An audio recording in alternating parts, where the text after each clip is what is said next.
Hi, my name is EJ Massa. When I think of things I wanted with a burning passion in my childhood, there was nothing I desired more than a Game Boy. Super Nintendo comes close, but the Game Boy was definitely an earlier, more powerful desire. My cousins on my father's side and my mother's side had one, and I couldn't believe it. Video games. On the go. You never had to stop. It was really the dream. I used to be a swimmer when I was young, and at swim meets, while waiting for your race, you'd huddle up with other kids on towels, and some of them had Game Boys. And you'd see characters you're familiar with, like Mario, Ninja Turtles, and Mega Man, and you could carry it with you everywhere. So I took it upon myself to do what any sane kid would do. I would ask Santa Claus for a Game Boy. It was only right and just. I was in first grade, and they did this thing at the school where you would, as first graders, you would write a letter to Santa, and then 8th graders at the same school would write a letter as Santa back, and usually would include a small gift like a Slinky or Silly Putty or something. So I took the child line paper with the dotted line in the middle, and I very bluntly asked Santa for my true desire, the Game Boy. Obviously not knowing it was going to some clueless 8th grader. And the 8th grader, posing as Santa, wrote back, "Merry Christmas, EJ. Your Game Boy is on the way." It included a present that I opened up eagerly, and it was a pink puzzle with baby animals on it. That was more for small children than a 7-year-old. I misunderstood the whole situation. I thought it was transactional. I asked for a Game Boy. I thought I'd get one from this exchange. So I looked at that baby puzzle, the farthest thing from a Game Boy, and just cried. But after the teacher consoled me, I dried my tears and I read the letter again. Your Game Boy is on the way. Of course! It would arrive on Christmas Day, of course! You stupid idiot! However, I was thwarted again, because my sister loudly wanted a Sega Game Gear.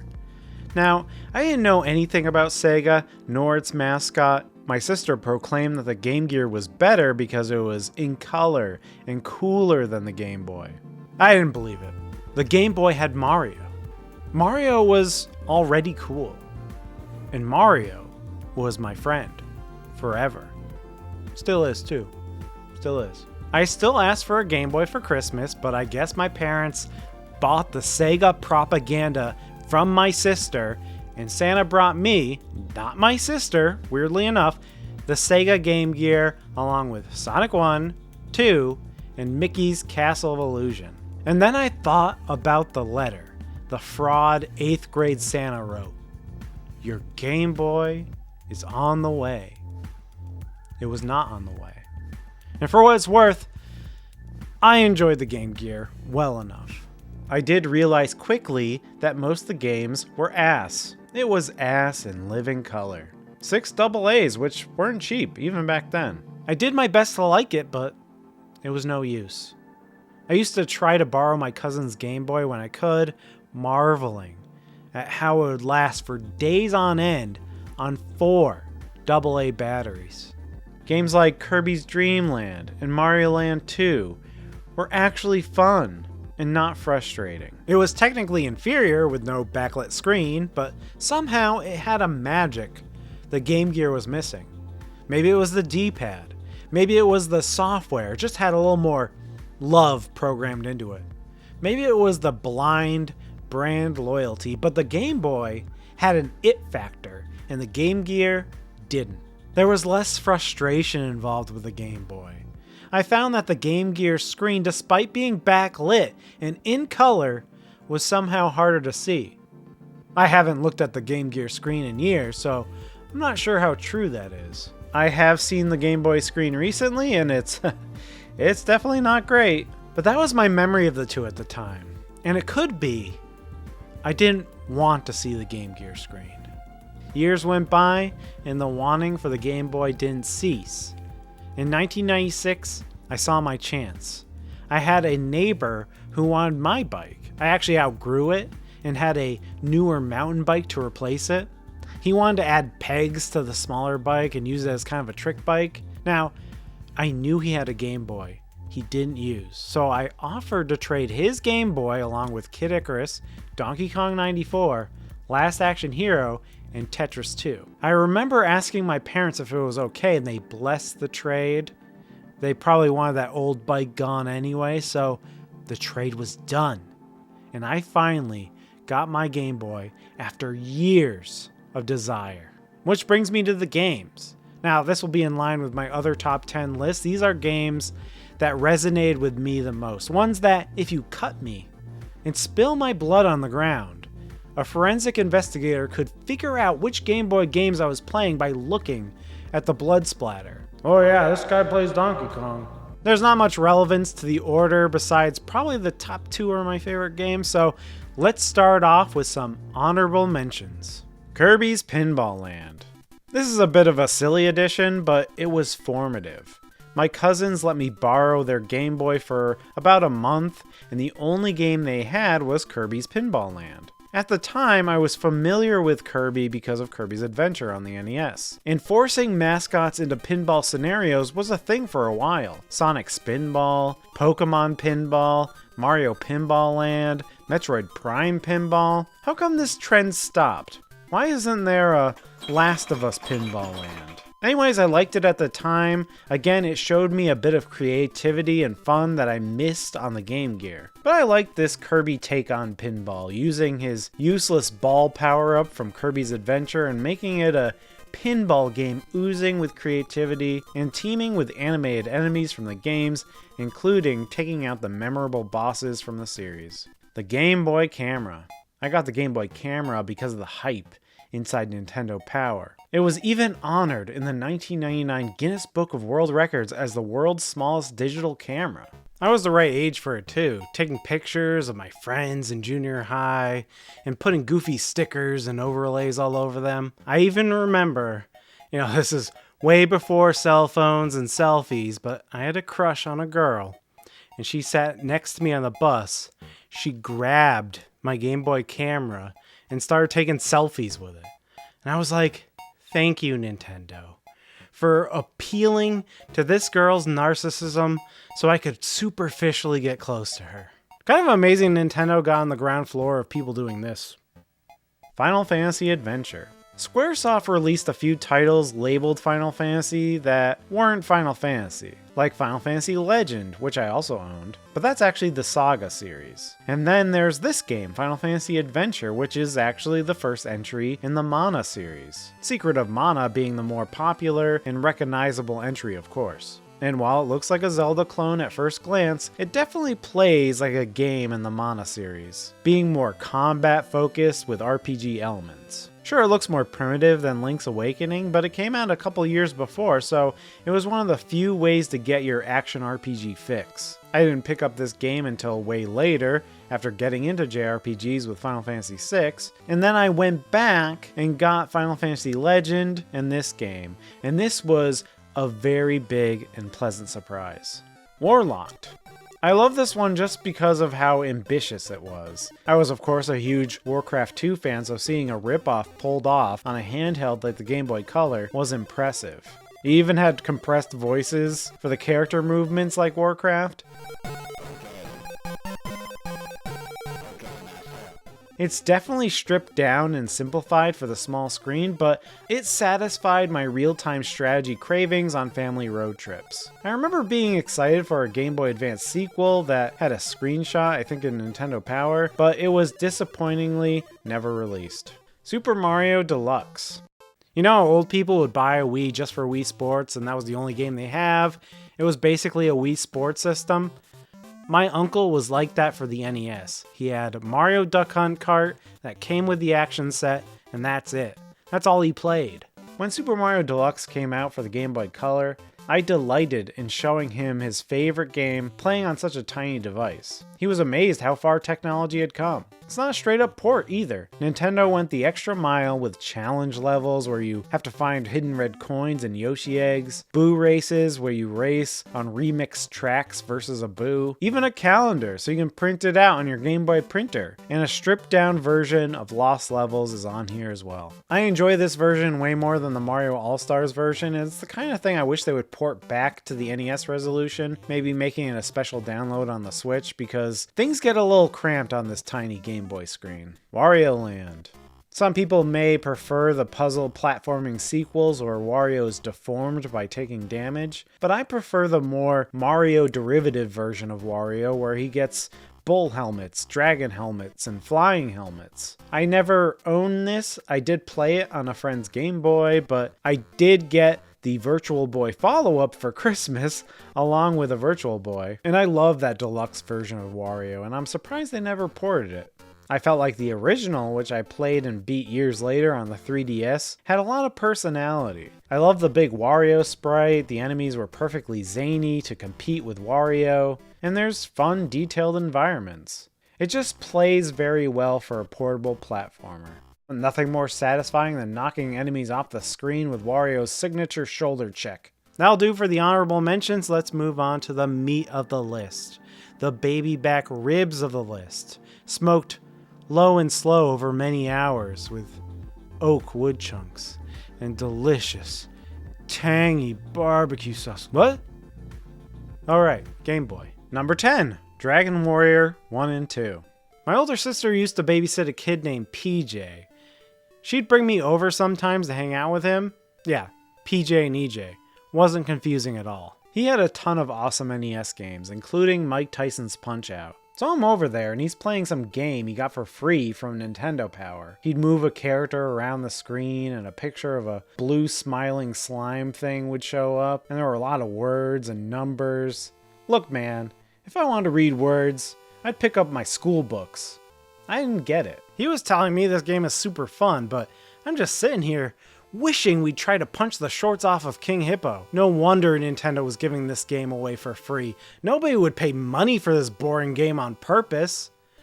So yeah, JRPGs didn't have a good first impression on tiny EJ in 1991. It wasn't until Final Fantasy III on the Super Nintendo that I gave them any chance whatsoever. My next encounter with the Dragon Quest series was Dragon Warrior 7. I was browsing Best Buy and I saw this new RPG had come out. I was quite obsessed with JRPGs even in 2001, and it didn't look like there were any coming out on Nintendo GameCube that was right around the corner. So I took a look at the box art and I was underwhelmed by the gameplay screenshots. It already looked dated for what was a brand new game. So I put the game back and I never thought about it again. Until the year 2005. My best friend from high school, he bought literally every PlayStation 2 JRPG that would come out. We were both in college at the time, but I'd often go back to my hometown and just watch him play RPGs until late into the night. One day we went to the mall and he saw Dragon Quest VIII, finally with its proper Japanese name, along with a Brady Games strategy guide. We loved getting the newest JRPG with the strategy guide. They don't make good strategy guides anymore.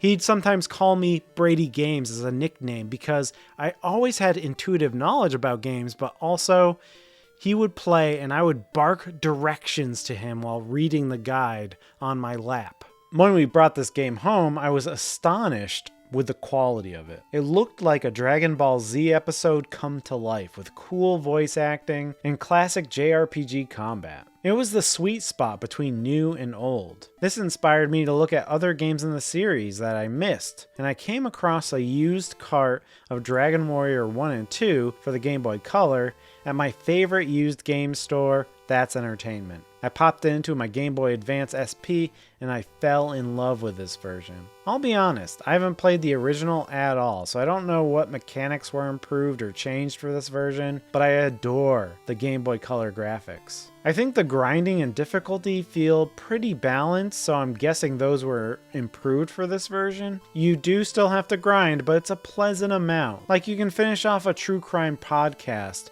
while slashing some drackies. Very soothing. And there's something about Game Boy fonts that pleases me to no end. Maybe because this one reminds me of another famous Game Boy JRPG font. The whole Game Boy aesthetic in general, it just really pleases me. And although it's the stripped down, prototypical Japanese RPG, the foundations are really, really strong. Buying gear, grinding slimes, chatting with colorful NPCs for hints on what to do, and fighting a dragon, then saving the princess.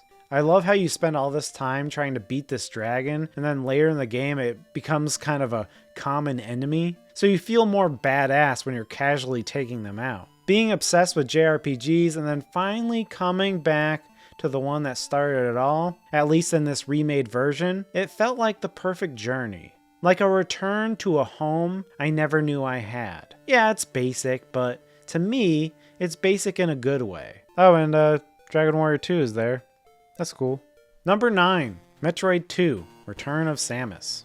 Before Super Metroid wowed me in a kiosk at Nobody Beats the Wiz in 1994, I remember a classmate secretly brought his Game Boy to school. They were banned, but he was bold. And he showed me Metroid 2. I stared over his shoulder and saw a familiar hero to the NES game that I played so much, with a bigger, more detailed sprite to the NES counterpart. But all I got was a glimpse because the teacher caught us and made him put away the Game Boy. I never played the game in my childhood. I remember seeing in the intro to Super Metroid when you get that recreation of a scene from Metroid 2, and I was like, oh yeah, that game exists. But I never got around to playing it until I was a young adult, and picked up Metroid 2 from a flea market. In my NES list, I questioned that if it wasn't for Super Metroid, would the NES game be on that list? And I admitted, probably not. My memories and enjoyment of Super Metroid gave the NES Metroid a bump. Is that the same for Metroid 2 Return of Samus? I'd actually say no. I enjoy this game a lot on its own merits. It's of course a lot more linear than other Metroids. Instead, you hunt down creatures in areas blocked off by lava and exterminating them, and then the lava clears. So the exploration aspects are much more limited. It becomes more of a murder scavenger hunt more than a backtracking affair. But the gameplay is fun as ever. They translated the creepy atmosphere of an alien planet perfectly to the handheld. The most famous power-ups were introduced here, like the Spider Ball, which famously returned for Metroid Prime in a big way, and the Space Jump, giving Samus her infinite jump, turning her into really a superhero. The Various suit makes its return, and it gives Samus her iconic giant shoulder pads. Because they couldn't swap out her color, they had to do something cosmetic. That's where the shoulder pads come from. This is the game that started it all, those shoulders. And they took the time to draw different sprites depending on which direction Samus is facing. I love that continued attention to detail. I'm a huge fan of the beginning music. It just sounds like you're about to embark on an epic space adventure.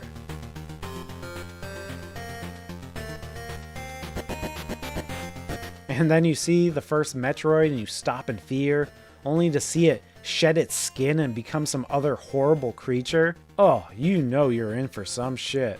And I love coming across more evolved and horrible versions of Metroids, culminating with the most memorable boss fight of the Game Boy with the fight against the Metroid Queen. Even many years later, I can't believe what I'm seeing when I square off against this screen-encompassing monster. Very terrifying. And those baby Metroids themselves are still horrifying. Get off me, tooth jellyfish! And then you adopt one, which will become the titular Super Metroid. The baby. Would I recommend you play this or the remake on 3DS? Well, they're different animals. I certainly had fun with the remake, but it's missing a lot of the retro charm of the original. If you can find it, I very much recommend the unofficial remake, AM2R, which had a lot of thought and love put into it. And of course you can play the original on Nintendo Switch Online. At its core, Metroid 2 tells a very relatable tale about a human trying to commit a genocide. And who doesn't resonate with that? Number 8, Tetris.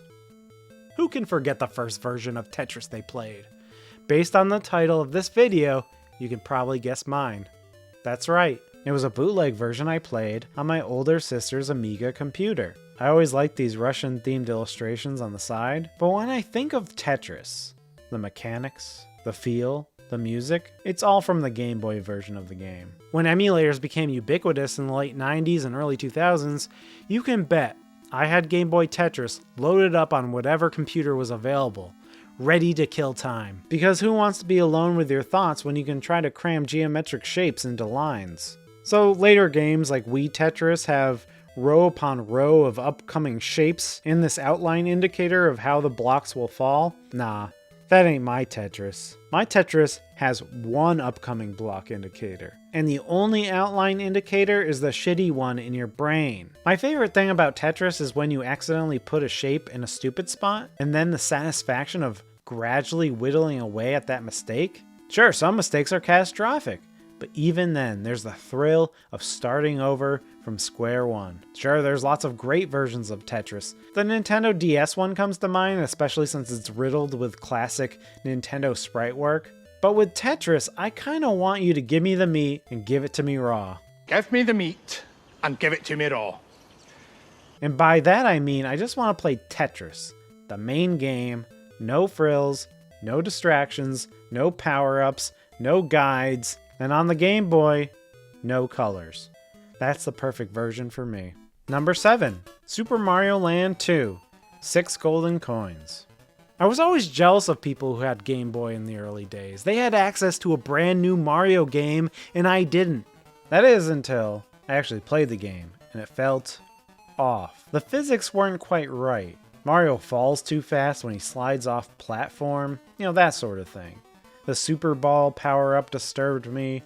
Why does it bounce like that? The turtles explode. Help! This is a nightmare. And even now, it's not my first choice when selecting classic Mario games to pick up and play. It feels a bit like a grad student tried to program a Mario game on his calculator. It wasn't until later when I was able to borrow Mario Land 2 from a cousin that the joy of portable Mario was made a reality. There's just so much more fun and creativity. It both looks more like Mario, but also is very novel compared to other Mario games. The enemies have more creative designs, like giant ants for the tree levels, spooky enemies for the Halloween world, including a walking Jason mask with a knife stabbed into it for some reason. Pigs on the moon, just like real life. Oh, and you can probably tell by now I'm capturing footage with the Game Boy Color fan mod. I like playing this mod. It makes the 1-ups green mushrooms instead of hearts, like God intended. It colors Fire Mario properly, and you don't have to have a feather in his hat or whatever. It's my preferred method of playing this classic. I just love how different the story is from other Mario games. No princesses to save. Let me just read the Wikipedia plot summary.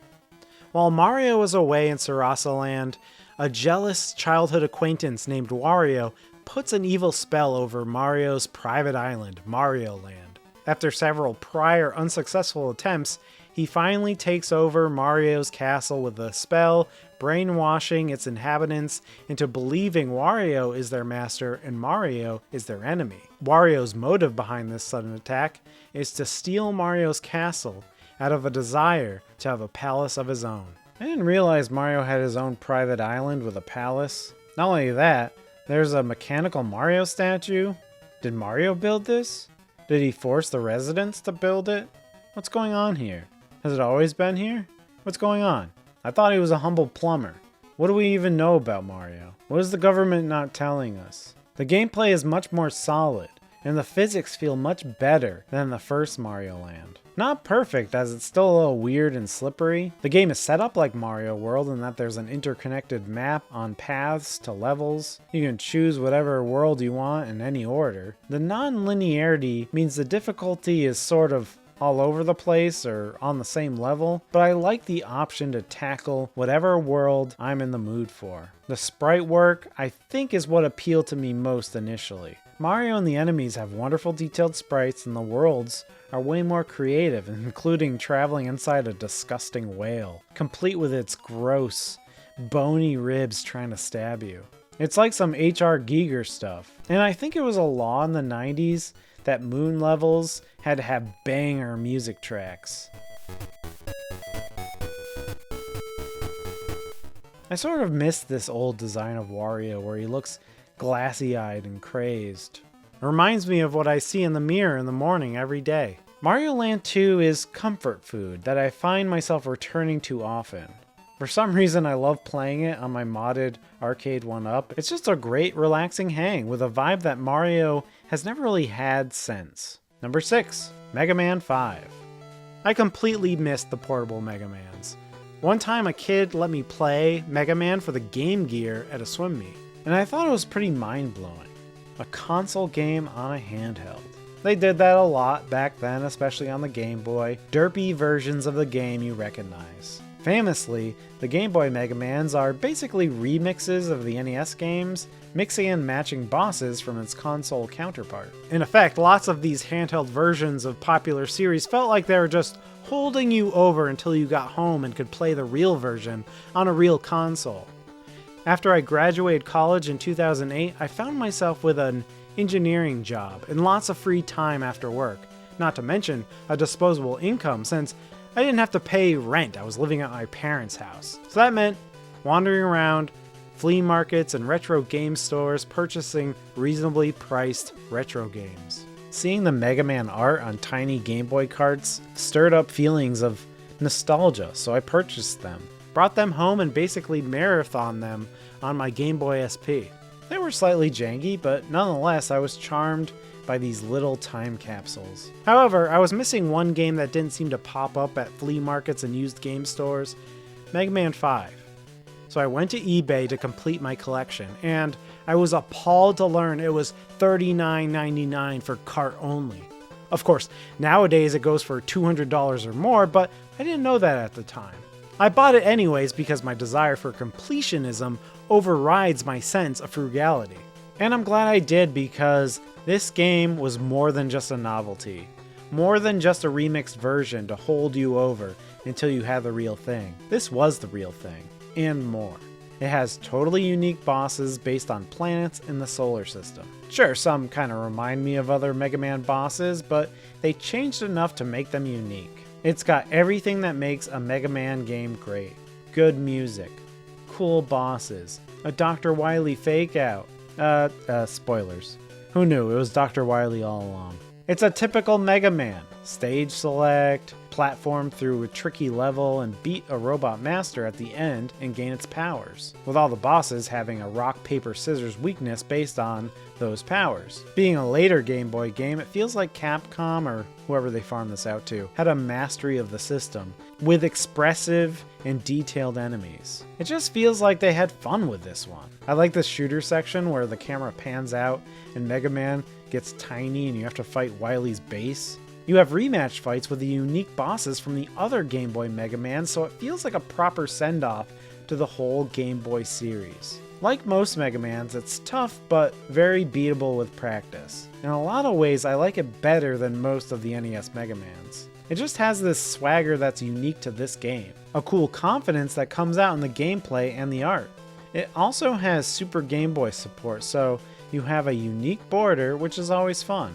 As the game unfolds, it continues to surprise you with the amount of content and the fact they pulled this off on the Game Boy. Number 5, Mario Golf. People who know me know I'm not a sportsman. The official Buffalo Bills sauce. I'm assuming these are football players. I especially don't care for golf. All I knew is some tiger played golf. Must be a talented feline. One time my cousin who plays golf brought me to a driving range, and I pathetically hit some balls like 20 feet in front of me, pulling a muscle while I did so. However, one golf experience I did enjoy was NES Open for the NES. This game built on the previous golf game and added a ton more flair to it, complete with an awesome Mario sprite with a pinstripe suit. When I saw on Nintendo Power that there'd be a Mario Golf game for the Game Boy Color that looked very much in the same vein, I rushed to buy it. Even though it's called Mario Golf, the game features a lot of originally designed characters. Hell, the intro runs through all these original characters, then it seems like at the last minute they're like, oh crap, throw in Mario at the end to make sure people know this is a Mario game. And unlike the more arcadey N64 counterpart which my cousins had, this one was a bit more RPG focused, and I think that maybe even the Nintendo 64 supported that Game Boy pack thing, so you could transfer your Game Boy characters to the N64 version. In any case, this was developed by Camelot, who famously went on to make the Golden Sun series, a very beloved Game Boy Advance RPG series, and Mario Golf has a strong RPG flavor, which is very much my jam. In the beginning, you create your character, choosing from a few designs, and then you have a Dragon Quest style main clubhouse, an overworld that stitches all the tournaments, matchups, practice sessions, and little challenges together. Like this little challenge of trying to chip a ball into a flag so that a bird drops some guy's hat. With every tournament, practice session, and challenge, you earn experience points, and when you level up, you can increase different stats like your drive distance and control. So it pays to practice, and even if you lose, you steadily improve. There are clubhouse champions that you have to face, like this weird Poindexter, a woman, Tiny, who isn't small at all. You see, his name is Funny, because he is not. And finally, you face this dad wearing khaki shorts and a fedora. Once you beat all those guys in the tournaments, then and only then can you face off in a tournament in the Mushroom Kingdom where all the courses look like Mario characters. And actually, besides a few mentions of Mario as a legendary player, you wouldn't even know this game's a Mario game until all of a sudden you're being launched through a cannon into the Mushroom Kingdom. The course variety is awesome. You have the standard grassy course, beach course, desert course, and disgusting swamp course. And then the dreamy and fantastical Mushroom Kingdom, as I mentioned before. The game really does feel like a journey. And it's fun to improve not only your stats, but learning the wind and other mechanics to pull off some tense shots. The game has a lot of personality with animated portraits every time you get a birdie or something. This guy, for some reason, acts like he's getting electrocuted to death for getting a bogey. Calm down, man. It's only golf. If you're a fan of golf games and RPGs, Camelot did a wonderful job of marrying those two concepts together. Number 4, Kirby's Dream Land 2. I have a memory of trying to get a Game Boy emulator to work on our family computer, which was a Gateway 2000, and it only ran Windows 3.1 for workgroups. I wasn't able to get it to work, so I uploaded the emulator and a ROM, Kirby's Dream Land 2, which I never played before, to a 3.5-inch floppy disk. Brought it over to my uncle's house down the street, who had a brand new PC with Windows 95. I loaded up the emulator and selected the ROM, and boom! I was playing Game Boy on a PC. Though a bit awkward to play on a mechanical keyboard, I had a blast discovering what each of Kirby's new friends could do. I didn't get very far in the game, but I thought it was a much more robust offering than the very simple Kirby's Dream Land, which I played on my cousin's Game Boy. This one came out after Kirby's Adventure, where Kirby's power stealing ability made its debut, and then that is combined with the Animal Pals to give even more variety. Sure, there's not as many single powers as Kirby's Adventure, but with the animal friends, there's more with all the combinations. And each animal friend is useful in their own ways. Obviously, the fish works better in water, and the bird can fly through windy areas. There's also secret collectibles that can only be obtained with specific combinations, so finding those out adds to the optional challenge. If some deranged genie appeared to me and he had a gun, and he told me that I had to pick only one Kirby game and the rest would disappear, then I would pick Kirby's Dream Land 2. To me, it has it all. Great level design, awesome characters and animation, fun, breezy gameplay, and battery backup for perfectly portable pick up and play action. And it still has the big personality that Kirby is known for. I never did beat the game on emulator over my uncle's house. It wasn't until I was an adult, and I know this is a common theme of this review, but I bought it at a flea market. Then I remember going down to the beach with my Game Boy Advance SP and just powering through the bulk of the game. I do think the hidden rainbow drops add to the experience for me. The challenge of finding them, and then once achieved, they of course unlock, I'd say is one of the hardest bosses on the platform. Suddenly, this baby game becomes Dark Souls. The game gives you a sword, and they're like, here, try to fight this Goku son of a bitch. I made a point of beating him while capturing this footage to prove that I'm a true gamer. It did take me a few tries. So if the deranged genie comes back and he's still pointing that gun at me, and he asked me what the quintessential Game Boy experience was, like, of the original Game Boy, I'd have to say Kirby's Dream Land 2. A series that started on the Game Boy, evolved on the NES, and then was finessed and polished for a sequel back on the Game Boy. Number 3, Donkey Kong. After trading my bike for a Game Boy and a few games, let's take a look at my Game Boy haul. Obviously, Last Action Hero was a piece of shit, and I didn't play much of that, nor Tetris 2, which didn't have the same charm as the original. Kid Icarus I played a little, but it was perhaps a bit too hard for me. But Donkey Kong 94 was just right. I mentioned in the Kirby segment that Kirby's Dream Land 2 was the quintessential Game Boy experience. And, well, it was. But Donkey Kong 94 was what made me fall in love with the Game Boy. Back in the NES days, Mario 2 had just come out, and there was a slight gap between that game and Mario 3, so I was looking for some more Mario action. And I remember seeing in the service merchandise case, behind glass, something called Donkey Kong Classics. And the box art had this pissed off Mario wielding a hammer, swinging at some gorillas. Well, that instantly looked appealing to me. So we rented the tape, we called them tapes at the time, at a nearby VHS rental shop. However, when I booted it up and selected the first Donkey Kong, I was immediately dismayed. The controls felt stiffer than I was used to with Super Mario Bros. The jump was awkward and slow. Mario took fall damage. It wasn't the most pleasant experience. In fact, I had way more fun playing Donkey Kong Jr. with Mario now as the villain, which is where I learned the idea of perspective. Mario is seen as the villain to the apes, while the apes are the villain to Mario. Steep. We returned the game and I didn't give it much thought. There was a local arcade called WoW that had an interesting business model. You paid a cover fee and it was like $20. That sounds high, but I think it was something like that. Then when you went into the arcade, you could play any game for a nickel instead of a quarter. That means for $1, you could potentially get through a beat 'em up like Altered Beast, which I did. It also meant I had as many tries as I wanted on Donkey Kong, and it was here that my appreciation of the arcade machine grew. Maybe it was the correct vertical resolution, maybe it was the weight and feel of the joystick, maybe it was the pie factory, I don't know. It was just more magical. And maybe that's why I made a custom arcade 1-up Donkey Kong, which I made an extensive video detailing my process. So when I booted up Donkey Kong 94 and you go through a remake of the arcade Donkey Kong, I was like, cool, this will be a fun remake of the arcade. Except Mario feels much less stiff.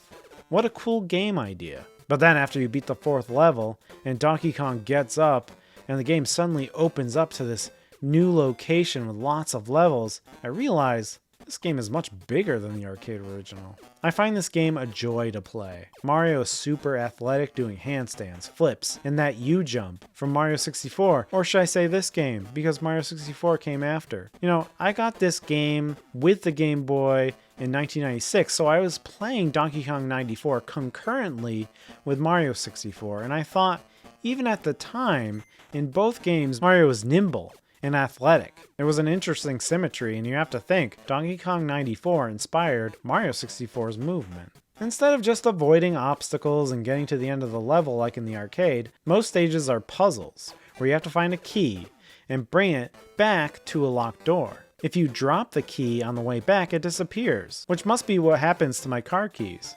Oh no, where'd they go? The puzzles never get too tough, but it's so much fun to take a look at the board, plan a potential solution, and execute to either success or a failure where you learn a little bit more to have a more successful run next time. The game does a great job teaching you its new mechanics through interstitial animations oozing with personality. And it's constantly throwing out new challenges, varied locations, enemies, and mechanics, so it never gets boring.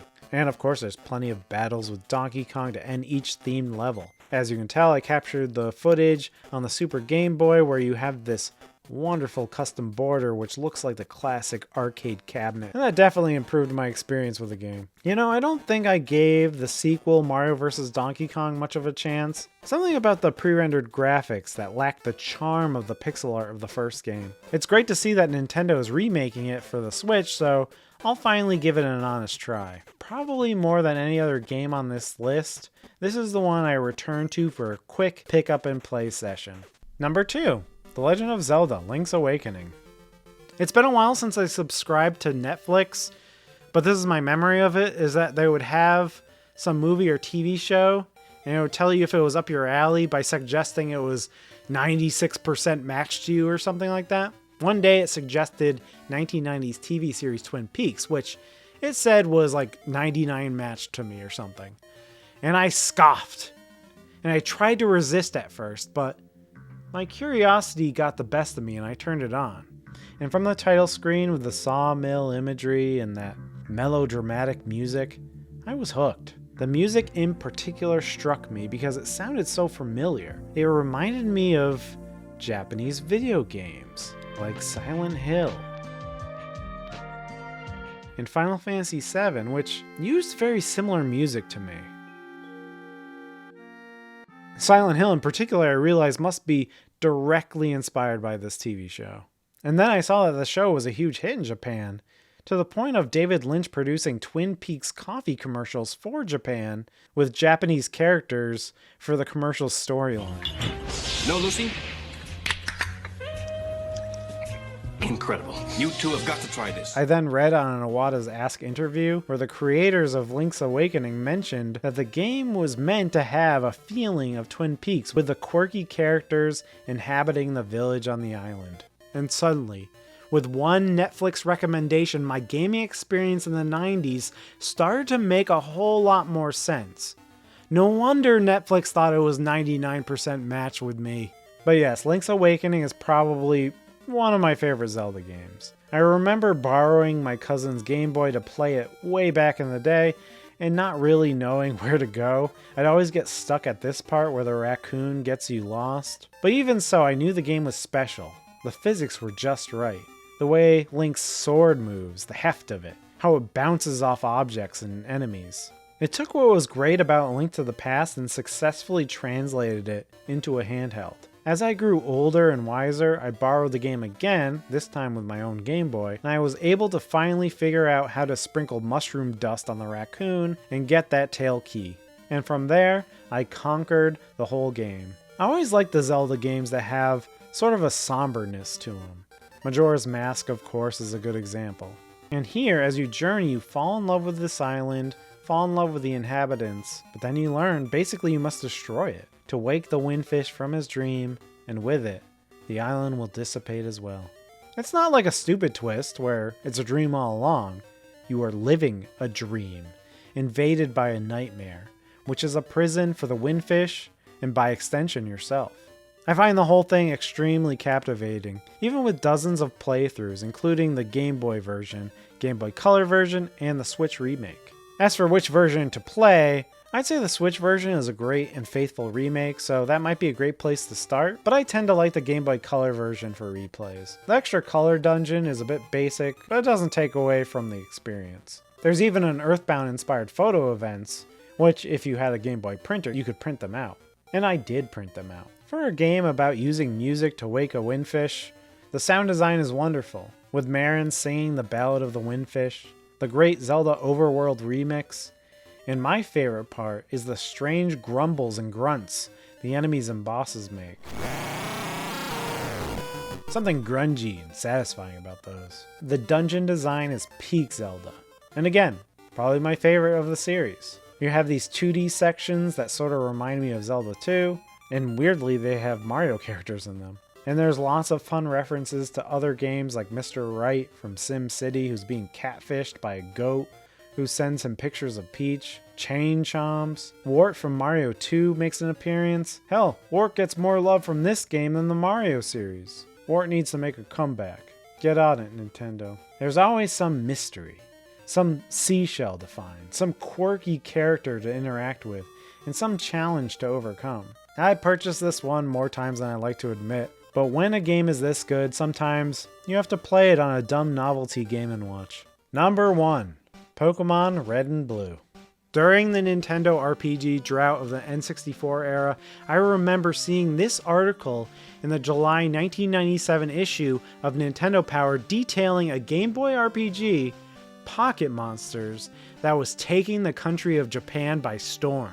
I saw the little screenshots and they reminded me a bit of Earthbound, but on the Game Boy. I was immediately intrigued, and the article even promised that Nintendo was working on bringing the Pocket Monster craze to America. I was like, cool, And I didn't think about the game until volume 108, where I saw the same game but now called Pokemon, and my hype for the game grew stronger. Fast forward to volume 111, the August 1998 issue. My hype became nuclear with the inclusion of a mini issue of Pokemon Power. This was a tinier magazine within the magazine, and I read that thing back and forth 1,000 times that summer. I planned which starter I'd pick. I chose Bulbasaur. I studied the maps, admired the creature art, and read the comic adaptation of the anime over and over. The back told me to tune into the premiere of the anime, and I did. I watched the first episode as it aired before I caught the bus to school. All of Nintendo's marketing worked on me. I was ready to be a Pokemon trainer. I was ready to take that journey along with Ash Ketchum. The release date was September 28th, 1998, which is my birthday. And it was the only thing I wanted. So when I came home from school, my mother already went out and bought it. I asked for Pokemon Blue because I thought Vulpix looked really cute. And when I had the box in my hands, I literally held it above my head and danced around singing the Pokemon theme song. Gotta catch 'em all, Pokemon! And the game blew away all my expectations. The sense of adventure. Starting off with a weak little Pokemon who only knew how to tackle, and then battling more trainers, catching more Pokemon, evolving Pokemon, and going from town to town to take on gym leaders and earning badges. The sense of progression was astounding. And by the end, you're taking out crime syndicates and then becoming a terrifying powerhouse, defeating actual dragons. And the synergy with the show was great because you had Ash Ketchum going on the journey with you, and every episode would showcase another cool creature. And although I was an early adopter and going on this journey alone at first, Nintendo's marketing must have worked with lots of other kids because soon I had countless kids to battle, trade, and swap tales of how to find secret, rare Pokemon. Of course, there were the legitimate ones like the legendary birds and Mewtwo, but the rumor on the playground was about how to get the legendary Mew. Some people thought it had something to do with this weird truck outside the SS Anne. There actually is a way to get Mew through glitches, which wasn't found until many years later. Basically, you have to catch an Abra, teleport to Cerulean City as soon as you get seen by this trainer who wants to battle you. You battle this trainer on the way to Bill's house, then use Abra to teleport to Cerulean City again. When you go up to the Nugget Bridge, the menu will open, and when it closes, you'll fight Mew, which you can catch. Man, I wish I knew this when I was a kid. I even desperately entered Nintendo Power's contest to try to win one, which you would physically have to mail in your game to get the Mew added to it. For this playthrough, while I was capturing footage, I decided to fulfill my childhood dream of traveling with Mew and beating the game with him. And I did. I registered that sucker into the Hall of Fame. Of course, the missing no and item duplication was widely known on the schoolyard, and that was a fun way to duplicate rare items like the Master Ball. I'm still a huge fan of Pokemon and play every release. Playing the game again though, for this video, it made me realize with every new Pokemon release, I was chasing the initial high of this original Pokemon game. Gold and Silver versions were also fun. You know, it was more Pokemon. Sure, there's more quality of life additions in later games, but they really nailed it right out of the gate. One of my favorite games of all time, one of my favorite series of all time, and my #1 favorite game on the Game Boy. And that's it. That's the list. You may love it, you may hate it, but hey, it's all me, baby. And if you enjoyed this list, I made lists for both NES and SNES over at the Red Cow Entertainment main channel. I thought I'd post this list here on Red Cow Arcade because of how gaming focused our discussions can be, and more it seems like my gaming content and modding videos belong here. Let me know in the comments what your personal favorite Game Boy games are, and what are your fondest memories with the device. That's all for now. Until next time, bye!